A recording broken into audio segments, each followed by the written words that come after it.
Orang yang jadi pengusaha, dia cepat sekali kaya walaupun harga jual barang murah sekali. Kata orang dia punya tuyul, punya pesugihan.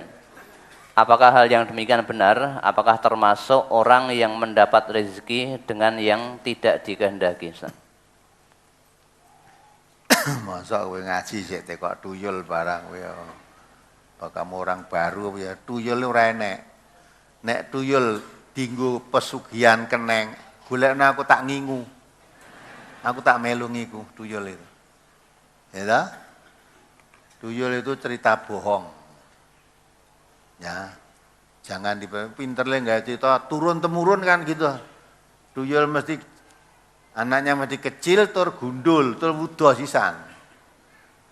Ya. Pernah sebenarnya gundul apa ya ora nek rambutnya apa ya ora tukul gitu. Nah, bertukul dicukur, berarti ana tukang cukur tuyul barang enek. Dah bohong itu. Kalau tuyul tuh bisa njikui duit, orang njikui duit nang omahmu. Bangui duitnya akeh. Masa njikui mung nyeler 50, selawe, 100. Lah wong duit miliaran ning bang pirang-pirang kok. Njikui sithik-sithik. Nah, terus timbul, wah lah ning bank ning le njogo, sing njogo kuat. Iya sing njogo polisi. Ya ta? Masa tuyul wedi karo polisi? Jarine polisine ra roh tuyul, tuyule weruh polisi. Nah, jadi itu bohong. Itu hanya tertanam rasa dengki. Dulu kalau ada tetangga ada orang kaya, ya dikandake tuyul, duwe tuyul aja anu kuwi pakake pesugihane ora. Itu untuk menanamkan kebencian pada orang kaya. Nggak ada tuyul itu. Tuyul seperti ceritanya itu nggak ada. Lah nek tuyul sing metu nggon TV gandengane Mbak Yul tuh eneng. Eneng gitu. Ya itu. Nek tuyul nanti sudah bisa di foto di film itu cetok ngapusi itu. Nggak ada itu. Jadi jangan percaya. Lah dia kok dapat kaya? Ya rumangsamu. Ya rumangsamu itu ora tau nyambut gawe. Nyambut gawe sak-sake.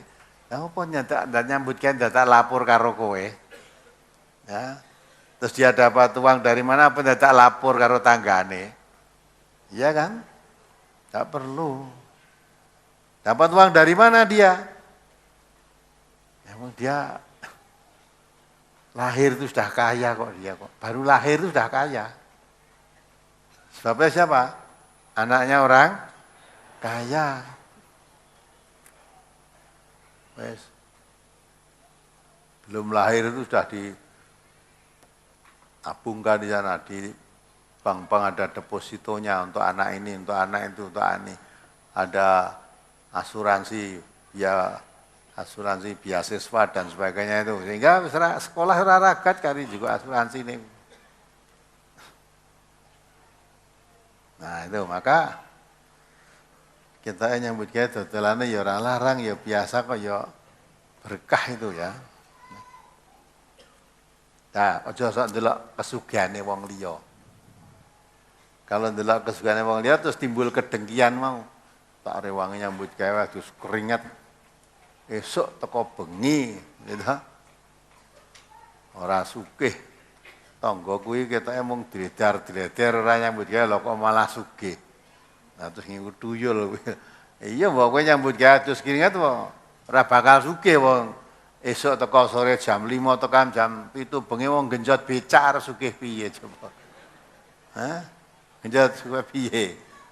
Ya iya, tenagamu kuwi nyambut gawe nganggo okol kuwi kadang-kala kalah dengan akal. Ada orang kerja itu nganggo pulpen tanda tangan 10 juta. Lah kowe macul ngantek pirang hektar. Lah itu toh. Tanda tangannya dapat 10 juta. Ana meneh wong sapune sing maklar-maklar tanah barang. Kadang-kala sambil lalu ngomong-ngomong, kene wong butuh tanah itu 10 hektar. Tawakno ning MTA. Buku tenan 10 hektar di sana. Nah, Padahal sekarang itu kalau jualkan tanah itu berapa? Berapa persen?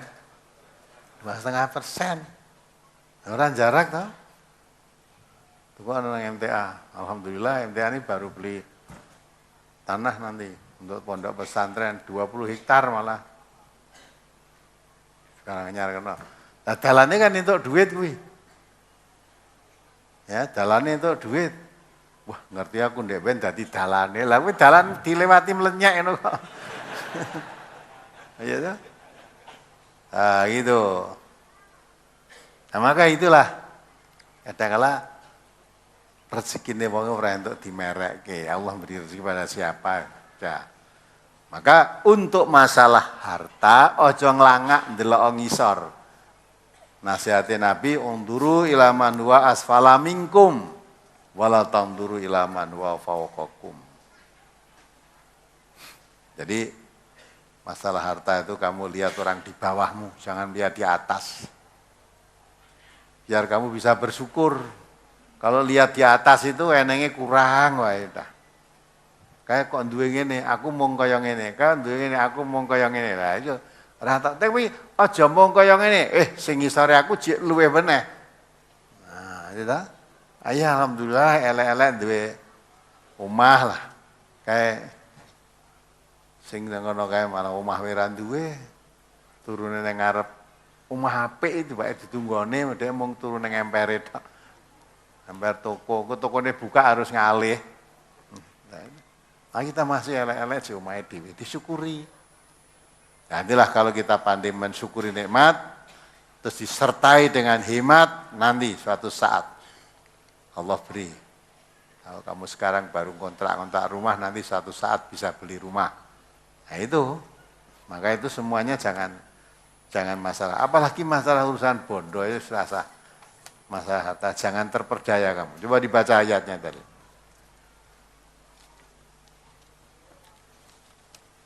Jangan kamu terperdaya itu loh. Halaman 7 surat Ar-Ra'd ayat 26. Allahu yabsutur rizqa liman yasha'u wa yaqdir wa farihu bil hayatid dunya wa mal hayatud dunya fil akhirati illa mata'. Ya. Allah meluaskan rezeki dan menyempitkannya bagi siapa yang Dia kehendaki. Mereka bergembira dengan kehidupan di dunia, padahal kehidupan dunia itu dibanding dengan kehidupan akhirat hanyalah kesenangan yang sedikit. Ya enggak? Wa farihu bil hayatid dunya. Mereka bergembira dengan kesenangan dunia ini aja. Dikirain rezeki banyak itu seneng tok. Ya benar senang gitu, padahal kalau kamu tahu ya, wa mal hayatud dunya fil akhirati illa mata'. Kalau dibandingkan kesenangan akhirat, dunia itu sangat sedikit mata'un qalil. Coba dibacanya, la yaghurrannaka taqallubul ladzina kafaru fil bilad. Mata'un qalil summa ma'wahum jahannam. Surat Al-Imran ayat 196, 197.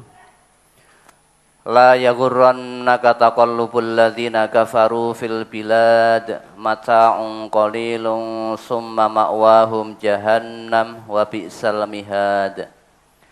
Janganlah sekali-kali kamu terperdaya oleh kebebasan orang-orang kafir bergerak di dalam negeri. Itu hanyalah kesenangan sementara. Kemudian tempat tinggal mereka ialah jahanam, dan jahanam itu adalah tempat yang seburuk-buruknya. Ya, jangan kamu terperdaya dengan kehidupan kebebasan orang kafir di dunia ini, walaupun dia hanya banyak hartanya berlimpah ruah. Ya, jangan terperdaya. Memang orang kafir itu hidupnya hanya senang tuh di dunia itu mata'un qalil. Ya senang-senang sementara tuh. Summa ma'wahum jahannam. Nanti setelah tinggalkan dunia ini dia akan dipaksa masuk jahanam. Ya, kesenangan dunia itu dinikmati berapa lama? Ya, setelah dia di akhirat nanti masuk jahanam selama-lamanya. Tidak ada habis-habisnya itu.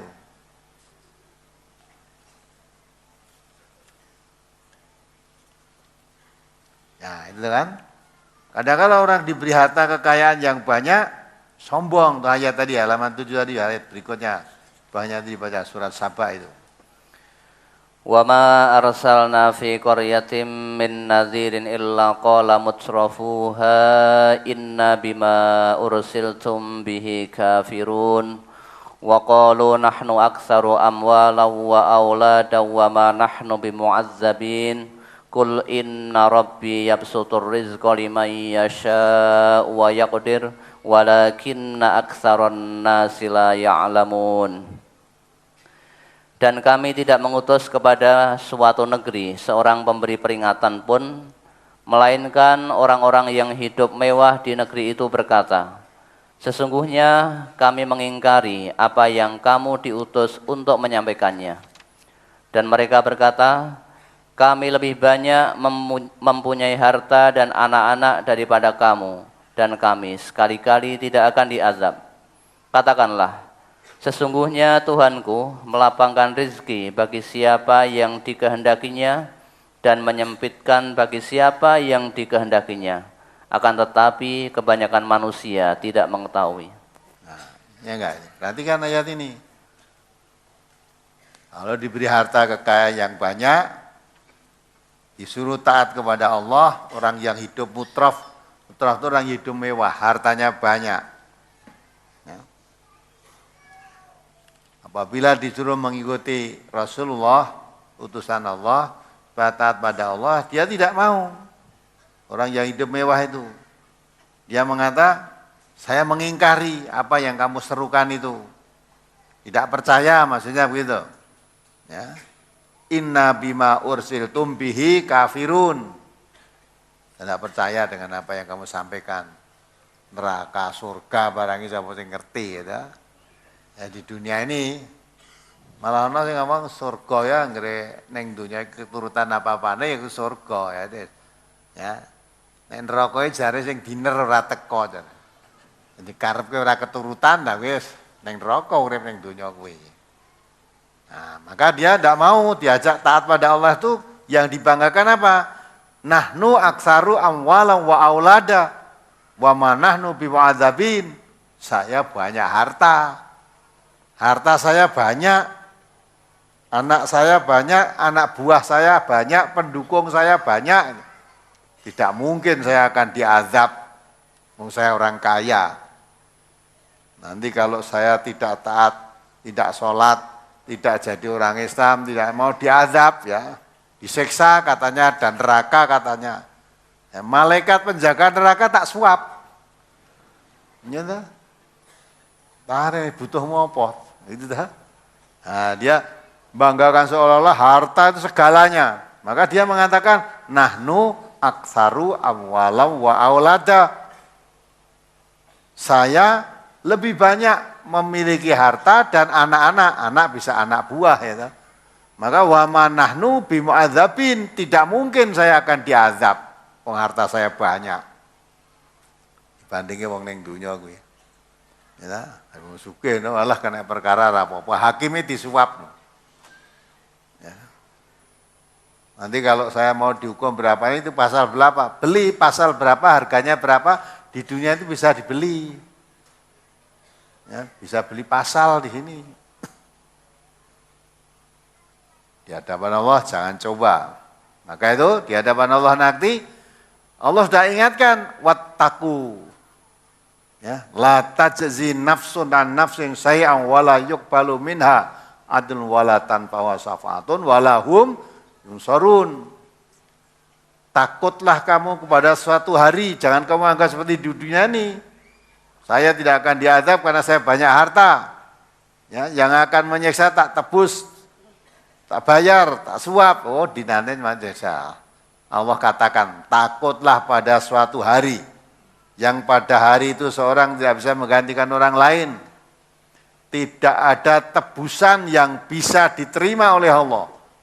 Di ayat lain dikatakan dalam surat Al-Imran 91, sekalipun kamu mempunyai emas sepenuh bumi, untuk menebus dirimu karena kamu kafir pada Allah supaya bebas dari azab neraka, ditebuskan emas sepenuh bumi miliknya semua, tidak diterima oleh Allah. Maka hari itu tidak ada hari tebusan. Ya. Wala tanfa'uha syafaatun, dan tidak ada manfaat syafaat pada hari itu, pertolongan. Walahum yungsorun, dan tidak akan ditolong. Di hadapan Allah itu semua kekayaan tidak bermanfaat. Semua anak, apalagi cuma anak buah, anaknya sendiri pun tidak bisa menolong. Ya, tidak ada bisa menolong.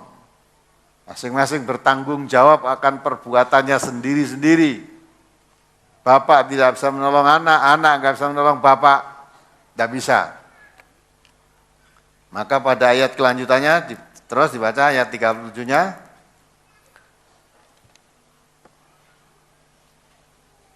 Ayat siapa tadi? Surat Saba ayat 37. Wa ma amwalukum wala auladukum billati tuqarribukum indana zulfa illa man amana wa amila sholiha faulaika lahum jazaa'ud dhi'fi bima amilu wa hum fil ghurafati aminun.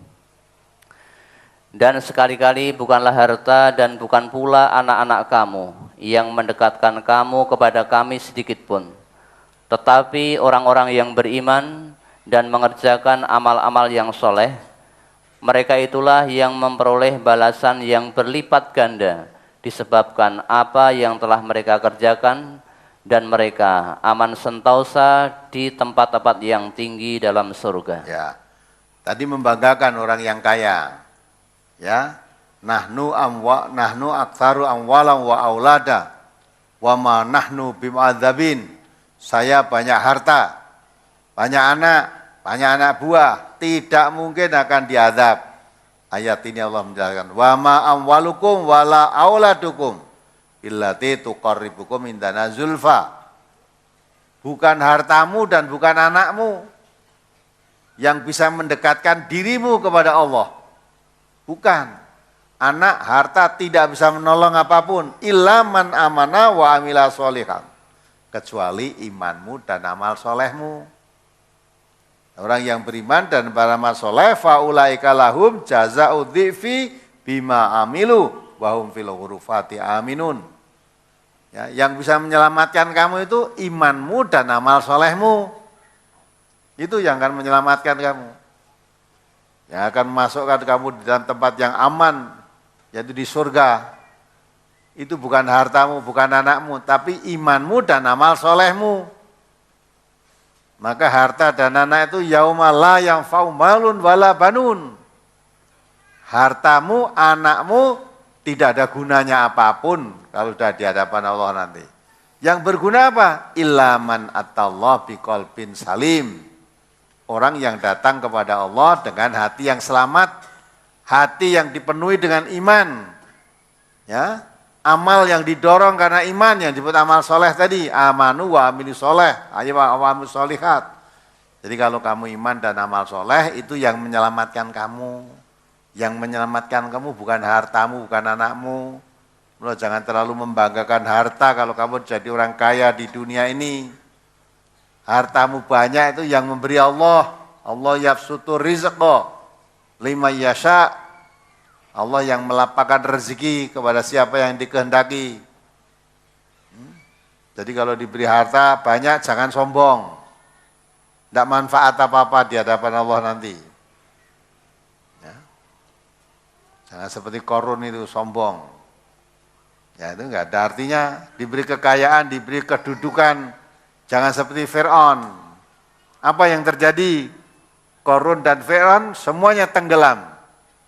Qarun tenggelam dalam tanah, ya, urukan tanah hidup-hidupan. Fir'aun tenggelam di Laut Merah karena kesombongannya. Mau ngejar Musa beserta para pengikutnya, mau dibunuh. Fir'aun beserta tentaranya mengejar, mau membunuh karena Musa menyampaikan ajaran tauhid. Menyeru manusia jangan menyembah Fir'aun, sedang Fir'aun mengaku dirinya sebagai Tuhan. Akhirnya tenggelamkan oleh Allah di Laut Merah beserta tentaranya. Qarun juga begitu, Diberi kekayaan oleh Allah harta yang banyak, sehingga kunci-kunci tempat penyimpanan hartanya saja dipikul sejumlah orang yang kuat-kuat, keberatan. Itu baru kuncinya, belum hartanya. Ya, ketika diingatkan supaya kamu wabtaghi fima atakallah darul akhirah wala tansa nasibaka minad dunya wa ahsin kama ahsanallahu ilaik wala tabghil fasada fil ard. Ketika diingatkan carilah bahagia hidup di akhirat. Ya. Jangan hanya dunia saja. Dunia boleh, tapi sekedar tidak lupa saja. Dan berbuat baiklah kepada manusia seperti Allah telah berbuat baik kepadamu. Jadi wong sugih aja sombong. Ya, ngertilah kamu dengan orang-orang yang tidak punya. Ternyata malah menampakkan kesombongannya. Saya punya harta kekayaan ini bukan pemberian dari siapa-siapa, karena ilmu yang ada pada diriku. Nah, tidak lama kemudian tanah longsor, ya, nah bencana, tenggelam seluruh harta kekayaannya dan orangnya. Nah, orang yang melihat korban begitu dan tidak bisa berbuat apa-apa. Itu ayat, semua itu bentuk-bentuk kejadian yang diberikan Allah itu ayat. Itulah arti dunia, nggak bisa dibangga-banggakan. Tapi iman dan amal soleh yaitu pantas, yang pantas disyukuri dan itu yang akan menghantarkan manusia sampai kepada kehidupan yang bahagia, yang sesungguhnya. Halaman 5 surat Al-Isra ayat 30-31. Inna rabbaka yabsutur rizqa liman yasha'u wa yaqdir innahu kana bi'ibadihi khabiran basira wa la taqtulu auladakum khasyata imlaq nahnu narzuquhum wa iyyakum inna qatlahum kana khita'an kabira. Sesungguhnya Tuhanmu melapangkan rizki kepada siapa yang Dia kehendaki dan menyempitkannya. Sesungguhnya Dia Maha mengetahui lagi Maha melihat akan hamba-hambanya. Dan janganlah kamu membunuh anak-anakmu karena takut kemiskinan. Kamilah yang akan memberi rizki kepada mereka dan juga kepadamu. Sesungguhnya membunuh mereka adalah suatu dosa yang besar. Berdasar ayat ini sebenarnya siapakah atau apa kriteria hamba-hambanya yang termasuk dilapangkan rezekinya dan siapakah yang disempitkannya. Kadang ada juga beberapa teman ngaji yang bertanya, kenapa sejak dulu aku kok begitu-begitu saja? Kapan aku bisa kaya? Padahal banyak orang-orang kafir yang kaya, padahal aku yang ngaji juga sudah berusaha seperti mereka.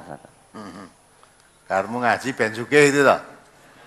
Lah nek wong ngaji kabeh wong ngaji sugih ra nek wong ra gelem ngaji. Kabeh do ngaji terus sugih kabeh kok. Ya ta? Niatmu jangan keliru. Lah kuwi wong ngaji barang kok ora sugih, wong kafir do sugih kok. Aja ndelok wong ngaji sugih, ya ta? Orang yang ngaji kalau mengamalkan hasil kajinya pasti jadi orang kaya. Iya. Nek kowe ngaji kok rumangsa melarat ae kowe mesti ra ngamalke ngajine. Ya, ora. Tang aku.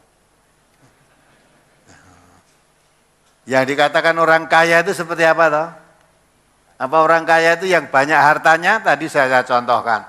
Orang yang koruptor itu orang melarat. Padahal juga ambil yang baru lari, baru ketemu sekarang itu namanya siapa? Berapa M yang digawa lari dia?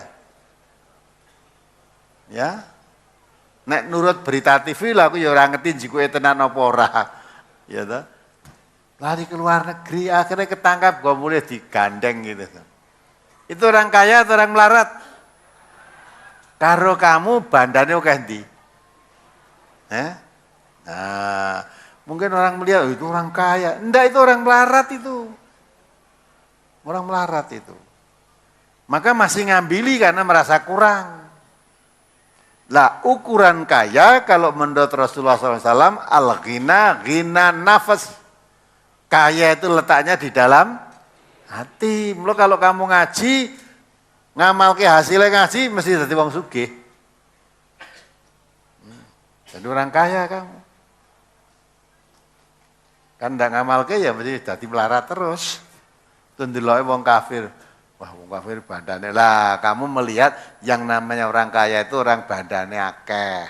Orang melarat badannya sithik. Padahal kamu tanya orang yang badannya dia belum tentu merasa kaya loh. Cik kurang terus bingung nih. Sehingga untuk sempat duduk seperti saudara-saudara itu eman-eman. Waktu 2 jam, 3 jam tak gue luar tak kok gule duit wis itu oke itu kan. Dia merasa kurang waktunya. Eman-eman tuh. Tapi saudara ini orang kaya. Coba duduk di sini 3 jam, 4 jam. Ya. Kok ora khawatir mbok tanggung nyambut gawe entuk pira gitu kan. Nah, itu berarti saudara memang orang kecukupan semua. Nah, kalau semua itu diukur akal, orang gaduk, orang ketemu. Kalau orang ngaji ukurannya harus tuntunannya. Kalau nurut tuntunan Rasulullah yang disebut orang kaya itu kaya di dalam hatinya. Perasaan rimo. Walaupun orang ngaji itu pakaiannya mung kuwi wae klambine weruh-weruh minggu pagi ya kuwi. Ya, ya kuwi wis ora tau ganti. Tapi yang merasakan itu udah seperti seorang gubernur. Gitu. Wes mangkat-mangkat wes cukup. Sapa sing ndelok klambi, sapa sing ndelok lagi gitu ta? Tak lihat. Tapi orang yang tidak merasa bajunya sak lemari saya kurang terus. Iki wis gene wis dienggo. Ah iki dienggo neh terus lah gitu ta. Ini kurang, lah sing gengnya dinggo neh ra apa-apa. Nah, itu satu contoh kekayaan itu yang dikatakan Rasulullah di dalam hati. Nek wong Jawa ngandake panrimo, nrimo ing pandum. Nah, wong ini rasa nrimo itu nama dalam bahasa Islamnya qanaah. Orang yang qanaah itu orang yang kaya. Diterangkan lagi oleh hadis Rasulullah, orang yang paling banyak mengingat mati itu orang yang paling kaya. Tidak bingung malah. Orang paling, itu ngendikane Nabi loh, bukan ngomong saya. Orang paling banyak ingat mati itu orang yang paling kaya. Sebab tidak ngongso masalah apa? Dunia, wis tak gua apa tuh wis. Gue sangurip di lokas mati kok, ya tak? Nah, maka dia akan selalu mengejar. Orang tidak lama akan mati. Yang saya bawa apa? Dan tuntunan Allah tadi, yauma la yanfa'u malun wala banun. Pada hari kalau kamu sudah mati, hartamu, anakmu, orang nek kanggone. Gitu? Orang mati kata Nabi ditemani 3 hal. Yang 2 kembali. Yang 2 itu hartanya, maluhu wa ahluhu. Harta kekayaannya dan ahli warisnya. Itu bali semua ranek sing gelem ngancani ning kubur enggak ada. Yang terus amaluhu, amalnya yang akan terus. Ini yang menemani. Nah sekarang saya gunanya mencari harta pagi sampai pagi terus, harta saya di mana-mana ada sertifikat tanah, sertifikat rumah, sawah pirang-pirang nganti lali sing ngitung. Ya, apa coba? Kowe nek mati dikubur. Ya, ora kok sawahmu pirang-pirang bau ngguruki kowe ora. Cukup tanah panjangnya 2 meter, lebarnya 1 meter wis cukup. Buat apa itu semua? Nah, maka kalau kelingan itu kaya. Bukan berarti terus pegang nyambut gawe, tidak. Tidak. Maka yang dipenke di situ, bagaimana saya untuk menjadi orang kaya? Menghadap Allah nanti dengan gagah, masuk surga dengan ya, senang hati. Abdurrahman bin Auf orang kaya, hartanya banyak. Ketika itu Aisyah radhiyallahu anha sudah agak tua, ada agak tabun. Ketika Abdurrahman bin Auf ngiring kafilahnya, unta berisi dagangan, suaranya gemuruh. Aisyah tanya, suara apa itu ya? Nah, ini kembur tuh kayak suara sepur itu, suara apa gitu. Nah, sahabat bilang, ya Aisyah, Ummahatul Mukminin, itu suaranya kafilahnya Abdurrahman bin Auf.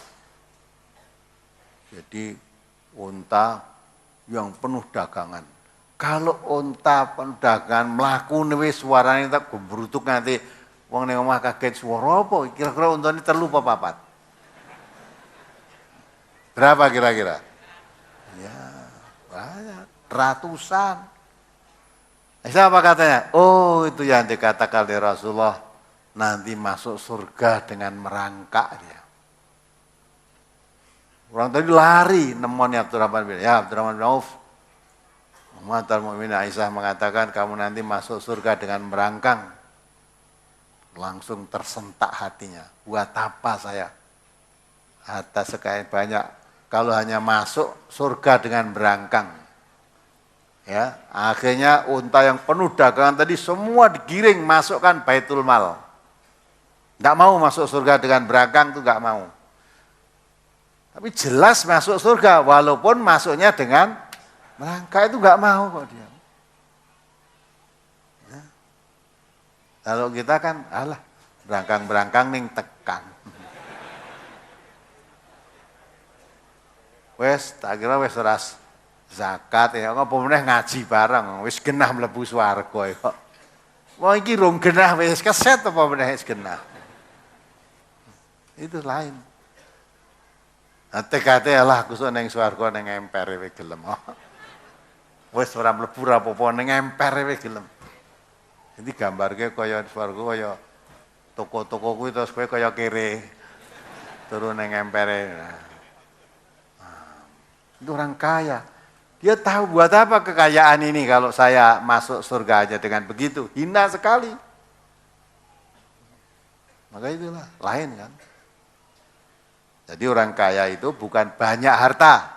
Tetapi orang yang kaya, kaya jiwanya.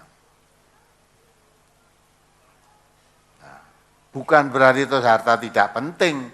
Kalau dia kebetulan mempunyai harta yang banyak, orang juga kaya jiwanya, dia tidak dikuasai oleh hartanya. Bukan seperti tadi, nahnu aktsaru amwalan wa aulada wa ma nahnu bimu'adzabin. Bandane tinggal del-delan. Oh, saya tidak mungkin disiksa wong banda saya banyak. Tidak akan begitu. Tapi harta itu digenggamannya.